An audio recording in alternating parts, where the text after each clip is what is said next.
Students, कैसे हैं आप सब। आज हम फिर से बात करेंगे फर्म की टैक्स लायबिलिटी की। हमने लास्ट के कुछ वीडियोस में डिस्कशन किया है कि किस तरीके से हम फर्म की इनकम कैलकुलेट करते हैं और जो पार्टनर्स को इंटरेस्ट या रेम्यूनरेशन दिया जाता है उसके लिए क्या रूल्स है, वो सब हम डिस्कस कर चुके हैं। लास्ट वीडियो में हमने एक सेक्शन 40B भी डिस्कस किया था। Now there are some other points जिस पर हमें नज़र डालनी ज़रूरी है। जैसे पॉइंट नंबर 1 पे मैं आ रही हूँ। इसमें एक पॉइंट पे मैंने हाईलाइट किया है individual otherwise than as partner in a representative capacity. फिर से बता रही हूँ, interest paid by the firm, यानी पे इंटरेस्ट कर रही है पे फर्म किसको कर रही है, टू सच पर्सन, ऐसे पर्सन को। अदरवाइज का मतलब उस तरीके से नहीं, यानी कि पार्टनर के तौर पर नहीं कर रही, किसी और तरीके से कर रही है। फिर से बता रही हूँ, एक पार्टनर है जैसे फर्म में, फर्म जो है उसको इंटरेस्ट पे कर रही है, लेकिन उसे पार्टनर की कैपेसिटी में नहीं कर रही है, उसे किसी और पर्सन की रिप्रेजेंटेटिव के तौर पे कर रही है। ठीक है, तो अगर एक पार्टनर को पार्टनर की तरह आप इंटरेस्ट दे रहे हो तब उसके लिए आपको रूल्स फॉलो करने हैं। 40B के देखना है और ये देखना है कि फर्म रूल फॉलो करती है 184 का, तो फर्म के लिए वो इंटरेस्ट जो डिडक्टिबल है और पार्टनर के लिए वो टैक्सेबल होगा। लेकिन अगर वो पार्टनर को पार्टनर के तौर पर इंटरेस्ट पे कर रही है, मतलब देयर आर टू थिंग्स, दोनों बातें क्लियर होनी चाहिए। पहली बात कि आप पार्टनर को जो इंटरेस्ट पे कर रहे हो या रेम्यूनरेशन पे कर रहे हो वो किस कैपेसिटी में पे कर रहे हो, उसे पार्टनर के तौर पे कर रहे हो या उसे किसी और पर्सन का रिप्रेजेंटेटिव के तौर पे कर रहे हो। अगर तो आप पार्टनर के तौर पे कर रहे हो तो जो हमने पहले डिस्कशन किया है ऐसे एज इट इज़ उसी के हिसाब से क्वेश्चन हमारा सॉल्व होगा। लेकिन अगर आप उसको किसी के रिप्रेजेंटेटिव के तौर पर ये सब चीज़ें पे कर रहे हो तो फिर ये चीज़ें हम ऐसे मानेंगे कि हम पार्टनर को नहीं, किसी आउटसाइडर को दे रहे हैं। तो आउटसाइडर को तो आप सैलरी देते हो तो उसके लिए तो कोई रूल्स ही नहीं है ना। उसके लिए तो ये नहीं है ना कि P&L के डेबिट में लिखना है या नहीं लिखना, डेफिनेटली वहाँ लिखना है।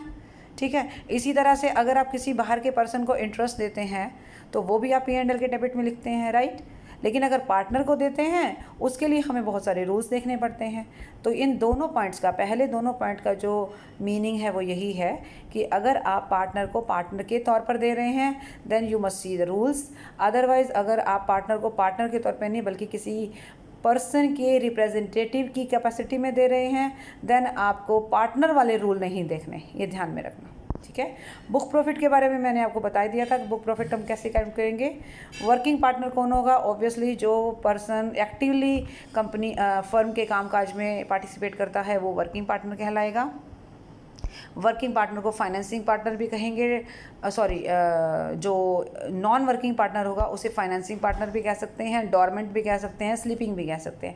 कारण कि वो पार्टनर सिर्फ पैसा दे रहा है, काम कुछ नहीं कर रहा है, या डॉर्मेंट है मतलब वो इनएक्टिव है, उसके बारे में किसी को पता नहीं है, किसी की नॉलेज में ही नहीं है। ठीक है, और बाकी सारे रूल्स हम एक बार उस वीडियो में डिस्कस कर ही चुके हैं। ठीक है, एक तो ये बात मुझे क्लियर करनी थी आपको। अब मैं जो मेन पॉइंट क्लियर करना चाह रही हूँ वो है हमारा कि आप पार्टनर का जो टैक्सेबल इनकम है वो हम कैसे कैलकुलेट करेंगे। देखिए, पार्टनर को एक तो फर्म से कुछ इनकम मिलेगी, जैसे फर्म के प्रॉफिट्स में से हिस्सा मिल सकता है। ठीक है, फर्म से रेम्यूनरेशन मिल सकता है, फर्म से सैलरी मिल सकती है, बोनस मिल सकता है, कमीशन मिल सकता है, फर्म से इंटरेस्ट भी मिल सकता है, इंटरेस्ट ऑन कैपिटल भी मिल सकता है। ठीक है, हो सकता है फर्म ने उसे कोई लोन उससे ले रखा है तो वो उसको इंटरेस्ट ऑन लोन भी मिल सकता है। ठीक है, अब हम एक एक करके सारे पॉइंट्स डिस्कस करेंगे और फिर देखेंगे कि इन पॉइंट्स को हमने कैसे हैंडल करना है। सबसे पहले मैं बात करूंगी रेम्यूनरेशन की। तो अगर किसी पार्टनर को रेम्यूनरेशन मिल रहा है तो सबसे पहले ये देखिए कि क्या पार्टनरशिप डीड के अकॉर्डिंगली मिल रहा है, number 1। Number 2, under section 40B के अकॉर्डिंगली आपने उसको कैलकुलेट किया है। नंबर 3, क्या फर्म पर रूल 184 यानी 184 लागू होता है। अगर फर्म 184 की कंडीशन पूरी कर रही है, ठीक है, तो आपको जो रेम्यूनरेशन मिल रहा होगा उसकी डिडक्शन फर्म को मिल जाएगी। अब अगर फर्म को डिडक्शन मिलती है तो वो डिडक्शन आपके लिए इनकम बन जाएगी। आप कौन, पार्टनर। ठीक है, यानी कि अगर एक पर्सन किसी पर्सन को कोई अमाउंट देता है तो एक के लिए वो एक्सपेंसेस है और दूसरे के लिए वो इनकम है। तो अगर रूल 184 अप्लाई हो रहा है फर्म पे तो फर्म के लिए वो एक्सपेंसेस माने जाएंगे और पार्टनर के लिए वो क्या मानी जाएगी, इनकम मानी जाएगी। तो ये ध्यान में रखिएगा, तीनों चीज़ें हमें क्लियर करनी है, ठीक है। और ऑब्वियसली आप वर्किंग पार्टनर होने चाहिए, तो इसलिए मैंने यहाँ पर लिख दिया है कि पार्टनरशिप डीड के according to rule under section 40B के अकॉर्डिंगली आपने कैलकुलेशन किया है और रूल 184 आप पर नहीं मतलब फर्म पे लागू हो रहा है। तो जो रेम्यूनरेशन आपको मिलेगा वो आपके लिए बिजनेस हेड में जाएगा। नॉर्मली क्या होता है कि जब हमें कहीं से कोई सैलरी, बोनस, कमीशन मिलता है तो हम उसको कहाँ लेके जाते हैं, हम उसे सैलरी हेड में लेके जाते हैं। लेकिन क्योंकि पार्टनर एक पार्टनरशिप फर्म से सैलरी ले रहा है, राइट, तो पार्टनर किसी फर्म का एम्प्लॉय नहीं होता कभी भी, राइट। दूसरे पार्टनर्स की तरह वो भी फर्म का मालिक ही है। जैसे 3 पार्टनर हैं तो तीनों इक्वल है, वहाँ पे इक्वल ओनर है। उनका शेयर की बात नहीं कर रही, वैसे बता रही हूँ कि तीनों का राइट जो है फर्म में बनता है। तो तीनों ही मालिक भी हैं और तीनों ही एक दूसरे के एजेंट भी हैं, है कि नहीं बात। तो इसीलिए जब आप कोई भी सैलरी या रेम्यूनरेशन, बोनस, कमीशन कहाँ से लेते हो, फर्म से लेते हो, तो आपके लिए अगर वो टैक्सेबल होगा तो सैलरी हेड में नहीं होगा, टैक्सेबल होगा तो वो बिजनेस हेड में होगा। ये बात क्लियर हो गई। आप दूसरे पॉइंट पे आते हैं। दूसरा पॉइंट मेरे को कह रहा है इंटरेस्ट ऑन कैपिटल। पहले तो मैं कंडीशन देखूंगी, interest on capital partnership deed में मेंशन किया गया है या नहीं किया गया। 12% के बराबर जैसे नीचे होना चाहिए। और रूल 184 अगर अप्लाई हो रहा है फर्म पे तो फर्म के लिए एक्सपेंसेस होगा और हमारे लिए क्या हो जाएगी, ये इनकम। और इनकम हो जाएगी तो किस साइड में जानी चाहिए, बिजनेस साइड में। फिर से वही बात, सारी बातें वही लागू होंगी। कैपिटल पर आपको इंटरेस्ट मिल रहा है, वैसे तो नॉर्मली अगर हमें कोई भी इंटरेस्ट मिलता है तो हम वो उसको कहाँ लेके जाते हैं, हम उसे लेके जाते हैं इनकम फ्रॉम अदर सोर्सेज में। पर यहाँ हम इंटरेस्ट की इनकम को बिजनेस हेड में लेकर जाएंगे, राइट। तो ये इसीलिए मैं इनको हाईलाइट कर रही हूँ ताकि आपका फोकस जो है मेन पॉइंट पे ज़रूर रहे। तीसरे पॉइंट पे हम आ रहे हैं, that is rent of building. अब कौन सी बिल्डिंग, वो बिल्डिंग जो आपके पास है। मान लीजिए एक पार्टनर के पास एक गोडाउन टाइप कुछ बिल्डिंग या कुछ कंस्ट्रक्शन वर्क किया गया है, खाली पड़ा है, तो फर्म को चाहिए, उसने फर्म को किराए पर दे दिया। अभी फर्म को किराए पर दिया है, मान लीजिए ये फर्म अगर बिल्डिंग आपके पास ना होती तो फर्म कहीं बाहर किसी पर्सन से लेती ना किराए पे, उसको ज़रूरत थी तो वो लेती, राइट। तो वो जो किराया वो बाहर दे रही थी वो अब आपको दे रही है। आपको कोई पार्टनर के तौर पे नहीं दे रही है, आपको एक आउटसाइडर के तौर पे दे रही है। रेंट का सीन यहाँ पार्टनर का वाला सीन नहीं है। आप उस समय फर्म के लिए आउटसाइडर का रोल प्ले कर रहे हो, ये मानकर कि बिल्डिंग अगर हम बाहर से लेते तो भी हम किराया देते, आपसे ले रहे हैं तो भी हम किराया दे रहे हैं। वो एक अलग बात है कि अगर आप सोचो कि मेरी फर्म है या मैं यहाँ काम करता हूँ या मेरा बिजनेस है तो मैं किराया कम लूँ या बिल्कुल ना लूँ, वो एक अलग बात है। अदरवाइज़ तो हम ये मान के चलेंगे कि आप दोनों के बीच में एक किराएदार और मकान मालिक का रिलेशनशिप है, ठीक हो गया। तो अगर आप फर्म से कोई रेंट ले रहे हो, लेकिन कंडीशन सिर्फ एक है, रीजनेबल होना चाहिए। इसके लिए कोई पार्टनरशिप डीड का सीन नहीं है, पार्टनरशिप डीड में लिखा होगा या नहीं लिखा होगा। हाँ, ये भी हो सकता है कि पार्टनरशिप डीड में ये लिखा हो कि भाई अगर कोई भी पार्टनर अपनी कोई बिल्डिंग देता है, वैसे तो इस तरह का प्रोविज़न आज तक हमने देखा नहीं, ना आया है ऐसा कभी कोई सीन में। लेकिन मान लीजिए अगर स्पेशली मेंशन किया गया है कि भाई पार्टनर से हम कोई ऐसा अगर पार्टनर पे कोई हमें कोई एसेट देता है तो हम किराया नहीं देंगे। एक्चुअली ऐसा होगा नहीं, इस तरह की कोई पार्टनरशिप डीड नहीं बनाएगा, क्योंकि इसमें तो ऑब्वियसली पार्टनर का लॉस होगा ना, तो कोई भी पार्टनर ऐसा करेगा ही नहीं। पहली बात, कोई भी पार्टनर अपनी बिल्डिंग पर किसी बाहर वाले को ही देगा किराए पे, फर्म को क्यों देगा जब उसको लॉस हो रहा है रेंट का। तो इस तरीके का क्लॉज तो वो पार्टनरशिप डीड में वैसे भी नहीं डल सकता, ठीक है। तो यहाँ पर पार्टनरशिप डीड का तो फिर क्वेश्चन ही खत्म हो गया। हम यहाँ पर ये कह सकते हैं कि हाँ, जो आप किराया ले रहे हो रीजनेबल लेना। ये नहीं है कि आप पार्टनर हो तो हम आपको 50,000 किराया दिखा दें सिर्फ इसलिए कि फर्म को जो है एक्सपेंसेस के तौर पर डिडक्शन मिल जाएगी और उसको नेट प्रॉफिट कम दिखाने पड़ेंगे और आपको कम और फर्म को कम टैक्स पे करना होगा। ऐसा नहीं होना चाहिए। तो असेसिंग ऑफिसर मार्केट में चेक कर सकता है कि जो रेंट पार्टनर को दिया जा रहा है क्या वो रिजनेबल है। क्या मार्केट में अगर हम पता करते तो ऐसी ही बिल्डिंग का किराया क्या हमें कम पड़ता, तो वो ये चेक कर सकता है कि जो फेयर रेंट है बस वही होना चाहिए। आप पार्टनर को दे दो चाहे 10 लाख रुपए, उससे कोई फ़र्क नहीं पड़ता असेसिंग ऑफिसर को, लेकिन डिडक्शन आपको रीजनेबल अमाउंट की ही मिलेगी और वो रीजनेबल अमाउंट जो असेसिंग ऑफिसर को सही लगेगा, ठीक है। अब इसका टैक्सेशन कहाँ पे होगा, भाई आप किसी को भी अपनी कोई बिल्डिंग या कोई मकान किराए पर देते हो तो आप हाउस प्रॉपर्टी में उसका इनकम शो करते हो ना, बिल्कुल वही एज इट इज़, कोई चेंज नहीं। सिर्फ ये इन दोनों में थोड़ा सा आप ध्यान देना कि ये दोनों चीज़ें बिजनेस साइड में जाएंगी, लेकिन रेंट जो है वो हाउस प्रॉपर्टी में ही जाएगा। किसके हाउस प्रॉपर्टी में? पार्टनर के लिए इनकम बन गया ना, ये पार्टनर के लिए रेम्यूनरेशन इनकम बन गया, पार्टनर के लिए इंटरेस्ट ऑन कैपिटल इनकम बन गया, पार्टनर के लिए रेंट ऑफ बिल्डिंग इनकम बन गया। तो हम जो डिसाइड, हमारा जो टॉपिक है वो यही है कि पार्टनर के लिए जो फर्म से जो जो चीज़ें मिलती हैं वो कहाँ कहाँ किस किस हद तक टैक्सेबल हो सकती हैं। अब हम आते हैं चौथे पॉइंट पर। फोर्थ पॉइंट क्या कह रहा है? Rent free house to partners. अब कई बार क्या होता है कि मान लीजिए कोई पार्टनरशिप फर्म अपने पार्टनर को रेंट फ्री एकोमोडेशन दे दे। जैसे नॉर्मली आपने देखा होगा कि सैलरी हेड में हम चेक करते थे कि एक एम्प्लॉयर ने एम्प्लॉई को रेंट फ्री एकोमोडेशन यानी रेंट फ्री हाउस दे दिया, ठीक है।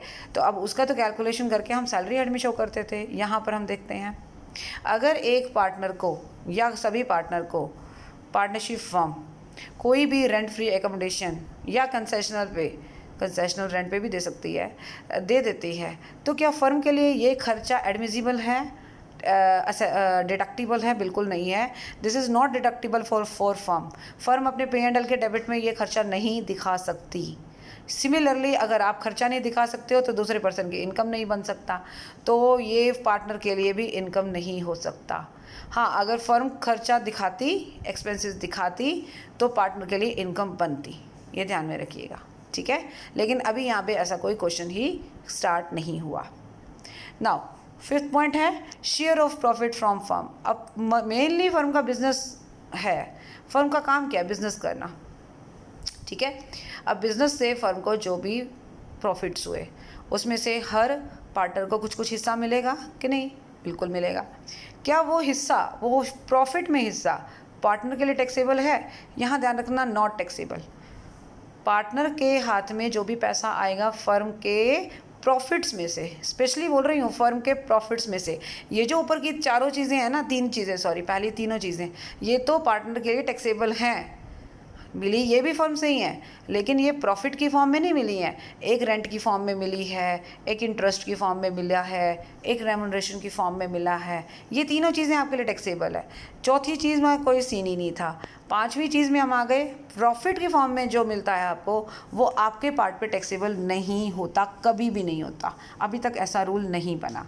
हाँ, फर्म ने उस ऊपर टैक्स दिया है या नहीं दिया है ये भी सवाल नहीं है। मान लीजिए किसी क्वेश्चन में आपको ये लिखा आ जाए फर्म ने अपने जो भी टोटल प्रॉफिट्स अर्न किए उसके ऊपर टैक्स पे कर दिया है, क्या इसी वजह से फर्म के पार्टनर को टैक्स नहीं पे करना पड़ता? नहीं, ये कोई बात नहीं है। अगर मान लीजिए फर्म को बिल्कुल भी वैसे तो देखा जाए लॉजिक तो ऑब्वियसली यही बैठता है, फर्म ने एक तरफ टैक्स पे कर दिया तो फिर पार्टनर अपने उस प्रॉफिट पर दोबारा टैक्स क्यों पे करें? ये तो डबल टैक्सेशन हो जाएगा ना, है कि नहीं बात? तो इसीलिए ये कहा जा सकता है कि जो भी share of profit of firm जो पार्टनर रिसीव करता है that is not taxable in the hands of a partner, ठीक है। और किसी चीज़ को हमने देखना ही नहीं है। नाउ 6 पॉइंट पे आ जाओ जो कि लास्ट पॉइंट है, डिडक्शन टू पार्टनर। अभी देखो हमने 5 पॉइंट्स पढ़े हैं, 5 पॉइंट्स में हमें पहले 3 की इनकम हो गई और चौथा तो है ही नहीं, कहीं पे पिक्चर में है ही नहीं है, और फिफ्थ हमारा वैसे टैक्सेबल नहीं है। अब ऊपर की जो 3 इनकम है क्या हमें उनमें से कोई डिडक्शन लेने का अधिकार है? एक बार चेक कर लेते हैं। देयर आर 4 पॉइंट्स जिसमें से पहले 3 पॉइंट तो टैक्सेबल हैं डिडक्टिबल हैं, चौथे में डिडक्शन नहीं मिलेगी। एक बार मैं आपको डिटेल बता देती हूँ क्या। All expenses to earn remuneration, ये अभी सबसे पहले मैंने रेम्यूनरेशन बताया आपको। रेम्यूनरेशन अर्न करने के लिए अगर पार्टनर कोई खर्च करता है, मान लीजिए गाड़ी से पार्टनरशिप फॉर्म में आता जाता है, उसके काम के लिए गाड़ी लेके जाता है तो ऑब्वियसली पेट्रोल का खर्चा या ड्राइवर का खर्चा, तो ये सारे खर्चे वो करता है ना। क्यों करता है? ताकि वो काम कर सके और रेम्यूनरेशन ले सके फर्म से। तो अगर कोई भी एक्सपेंसेस वो करता है to earn remuneration then it is deductible. Yes का मतलब है कि हाँ आप उस पैसे को, उस खर्चे को दिखा सकते हो, पार्टनर उस इनकम में से इस खर्चे को माइनस कर सकता है। दूसरी बात, interest on loan to sorry for investment लिखना चाहिए था, to invest in the firm. मान लीजिए मैं पार्टनर हूँ, मुझे फर्म में 10 लाख रुपए लगाने हैं, तो उस 10 लाख में से मेरे पास अरेंजमेंट सिर्फ 8 लाख का है। 2 लाख मैंने अपनी फ्रेंड से लिए, उसने मुझे फ्री ऑफ कॉस्ट नहीं दिए, उसने कहा जी भाई 1000 रुपये महीने का इंटरेस्ट लगेगा, कोई बात नहीं। तो वो इंटरेस्ट मैं क्यों दे रही हूँ, पहले तो मुझे ये बताओ। वो इंटरेस्ट मैं इसलिए दे रही हूँ क्योंकि मैंने उससे लोन लिया है। अब वो लोन किस पर्पज़ के लिए लिया है? लोन लिया है मैंने फर्म में इन्वेस्टमेंट करने के लिए। तो अब आज वापस आ जाओ अपने पॉइंट पे। अगर आप फर्म में पैसा लगाने के लिए, इन्वेस्टमेंट करने के लिए, कैपिटल देने के लिए कोई बाहर से लोन उठाते हो, उस पर आपको इंटरेस्ट पे करते हो, ऑब्वियसली पे किसको कर रहे हो? उसी पर्सन को कर रहे हो ना जिससे आपने उधार लिया है। तो उस खर्चे की डिडक्शन, उस इंटरेस्ट की डिडक्शन आपको मिल जाएगी, यानी कि यस हो जाएगा, राइट। तीसरी बात, इंटरेस्ट ऑन डेफिशिएंट कैपिटल। कभी कभी क्या होता है, किसी फर्म में एक रूल बना दिया जाता है कि हर पार्टनर कम से कम 2-2 लाख का बैलेंस अपनी कैपिटल में ज़रूर रखेगा, ठीक है। इनिशियली उन्होंने 2-2, 3-3 लाख रुपए लगा दिए, बाद में क्या हुआ, एक पार्टनर जो है धीरे धीरे करके विड्रॉ करता जा रहा है, लेकिन 2 लाख से नीचे आते ही उसको इंटरेस्ट देना शुरू करना पड़ेगा। क्यों? उसे बोलते हैं डेफिशिएंट कैपिटल। भाई मिनिमम बैलेंस 2 लाख का रखना था, आप मिनिमम बैलेंस नहीं रख रहे हो, तो मिनिमम बैलेंस को मेंटेन करने के लिए आप जितना विड्रॉ करोगे उसके ऊपर इंटरेस्ट चार्ज करेगी फर्म आपसे। फर्म आपसे क्या करेगी? चार्ज, इंटरेस्ट चार्ज करेगी। तो उस इंटरेस्ट की डिडक्शन भी एक पार्टनर को मिल जाएगी जब भी वो इनकम कैलकुलेट करेगा अपनी, कहाँ से? फर्म से। तो लेकिन interest on drawing to from, हाँ, इंटरेस्ट ऑन ड्राइंग, ड्रॉ करना है, ड्रॉ किया है अपने पर्सनल कामों के लिए, आपने ड्रॉ किया है, कोई आपके कई तरह के पर्सनल एक्सपेंसेस हो सकते हैं पार्टनर के, उसके लिए आप फर्म से ड्रॉ कर रहे हो, विड्रॉ कर रहे हो, जिसे आप ड्राइंग कहते हैं, और उसके ऊपर आप इंटरेस्ट दे रहे हो फर्म को। तो वही आप विड्रॉ कर रहे हो, पर्सनल एक्सपेंसेस के लिए कर रहे हो ना। आप कोई ढंग के काम के लिए करो या तो कोई बिजनेस के लिए करो तो एक अलग बात है। अभी देखो यहाँ पर आप रेम्यूनरेशन के लिए कर रहे थे एक्सपेंसेस, तो ठीक है ना, आपको डिडक्शन मिल गई थी। But in this case you will not get any kind of deduction. Why? Because drawing is just like for personal expenses. तो पर्सनल एक्सपेंसेस के लिए अगर कोई इंटरेस्ट पे कर रहे हो, इसी वजह से तो कर रहे हो ना कि आपने ड्रॉ किया है, तो इंटरेस्ट पे किया, बट इस खर्चे की डिडक्शन आपको नहीं मिलेगी, राइट। तो ये हो गए हमारे रूल्स कि हम किस तरीके से पार्टनर की इनकम को कैलकुलेट करेंगे। हाँ, ये हो गई सिर्फ पार्टनर की फर्म से। अब एक पार्टनर एक इंडिविजुअल भी तो है, इंडिविजुअल भी हो सकता है, कोई भी हो सकता है, कोई और पर्सन भी हो सकता है, तो आपकी कोई और इनकम भी तो हो सकती है। ज़रूरी थोड़ी ना है कि आप सिर्फ एक पार्टनरशिप फर्म के पार्टनर ही बने हुए हो सकता है आप कहीं नौकरी भी कर रहे हो, वहाँ से आपको सैलरी की इनकम आ रही है। तो अगर आपकी पर्सनल इनकम हम कैलकुलेट करने लगे हैं, तो इसमें एक तो ये हो गई हमारी फर्म से इनकम, फिर दूसरी हो जाएगी हमारी कहीं सैलरी से इनकम, और हो सकता है मैं इसके अलावा भी कोई और बिज़नेस करती हूँ तो मेरा एक और बिज़नेस भी है, बिज़नेस इनकम भी हो गई। समझ में आई मेरी बात? तो जब एक पार्टनर की टोटल इनकम कैलकुलेट करोगे तो उसमें फर्म की इनकम के साथ साथ बाकी की इनकम भी हम शामिल कर सकते हैं। लेकिन अगर आपसे कहा जाए सिर्फ पार्टनर की फर्म से इनकम देखो, तो बस आपको फिर यही चीज़ें देखनी है, इसके अलावा कोई और चीज़ ऐड नहीं करनी। अब हम एक छोटा सा क्वेश्चन ज़रूर लेंगे, उस क्वेश्चन से हमें कुछ पॉइंट्स क्लियर हो जाएंगे, ठीक है। चलिए जी, आ गए हम यहाँ पर एक इलस्ट्रेशन नंबर 19। मैं वैसे एक वीडियो में डिस्कस कर चुकी हूँ, लेकिन इस क्वेश्चन को दोबारा उठाने का मकसद मेरा सिर्फ इतना है, मैं बताना चाह रही हूँ कि यहाँ आपसे पूछा जा रहा है find out the income of the partners taxable under the head profit and gains. तो कहता है कि फर्म की टोटल इनकम तो कैलकुलेट करो ही, लेकिन हर पार्टनर की जो फर्म से इनकम हुई है वो भी बताओ। तो मैं यहाँ सिर्फ एक मेन चीज़ पे जाऊँगी, एक बार चेक कर लेते हैं। डॉक्टर्स हैं doctor Ahalya and doctor Somnath, ठीक है, वो एक नर्सिंग होम चला रहे हैं अंडर ए पार्टनरशिप। तो पार्टनरशिप में नर्सिंग होम चला रहे हैं, ठीक है, उनके जो प्रॉफिट्स एंड लॉसेस होंगे वो इक्वल होंगे, और उन्होंने इतना जो है नेट प्रॉफिट शो किया है, ठीक है। अभी आप क्या करोगे, वही प्रोसीजर फॉलो करोगे, नेट प्रॉफिट को में एडजस्टमेंट करोगे, जो डिसअलाउड एक्सपेंसेस है वो प्लस करोगे, जो अलाउड हैं और लेकिन दे नहीं रखे वो माइनस करोगे, कोई ऐसी इनकम जो बिज़नेस से रिलेटेड नहीं है वो फिर माइनस करोगे। तो कहने का मतलब वो सारे रूल्स आप फॉलो करेंगे। मेरा मेन मकसद आपको सिर्फ इस क्वेश्चन में बताना है कि पार्टनर की इनकम हम कैसे कैलकुलेट करेंगे, क्योंकि अभी अभी हमने वो टॉपिक डिस्कस किया है। तो मैं यहाँ दिखा सकती हूँ कि एक तो है operation charges to doctor Somnath. Doctor Somnath को ऑपरेशन चार्जेस दिए गए हैं 1000 पर ऑपरेशन, उन्होंने 15,000 पे लिया, यानी 15 ऑपरेशन किए होंगे तो 15,000 पे डॉक्टर सोमनाथ को मिल गए। ये उनका रेम्यूनरेशन मान के चलना। रेम्यूनरेशन टू डॉक्टर अहिल्या, उनको मिले हैं 76,000, ठीक है, ओके। ऑनरेरियम मिला है डॉक्टर सोमनाथ को, ऑनरेरियम भी हो गया, ये है 53,000। ये पहली तीनों आइटम डॉक्टर्स को मिल रही हैं। आगे बोनस टू ईच डॉक्टर, दोनों डॉक्टर्स को बोनस मिला 22 हज़ार रुपये। अभी चारों आइटम उनकी हो गई। बाकी इंटरेस्ट ऑन कैपिटल भी मिल गया जी सब डॉक्टर्स को 12% तक हो गया। ये 5 आइटम हो गई। और भी चेक कर लेते हैं, कुछ और है? मेरे ख्याल से और कुछ नहीं है। हाँ, देख लिया मैंने। तो एक बार लास्ट में आ जाए, फर्म्स डीड, फर्म की जो डीड है सर्टिफाइड कॉपी सबमिटेड, उन्होंने कॉपी सबमिट कर दिया। इसका मतलब ऑब्वियसली 184 की कंडीशन आप पर आ रही है, क्योंकि आपने डीड भी बना ली है और उसके हिसाब से आपने उसको सबमिट भी कर दिया है।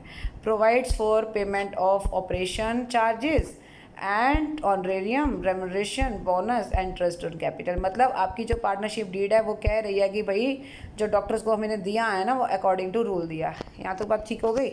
तो अभी हमने क्या किया, इस क्वेश्चन को जब हमने सॉल्व किया तो मैं डायरेक्ट बुक प्रॉफिट पे आ रही हूँ, क्योंकि आप समझ चुके हो इस क्वेश्चन की नब्स को।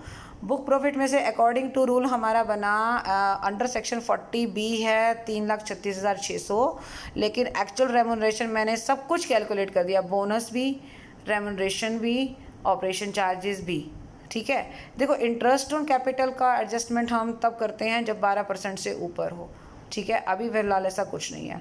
तो 1,88,000 में बोनस है, रेम्यूनरेशन है और ऑपरेशन चार्जेस हैं। तो actual amount and under section 40B which ever is less, तो 1,88,000 अमाउंट कम हो गया, इसकी हम डिडक्शन दे देंगे फर्म को, क्योंकि 184 की कंडीशंस में आ रहा है वो। तो फर्म की बिजनेस इनकम 2,23,000 हो गई, ठीक है जी।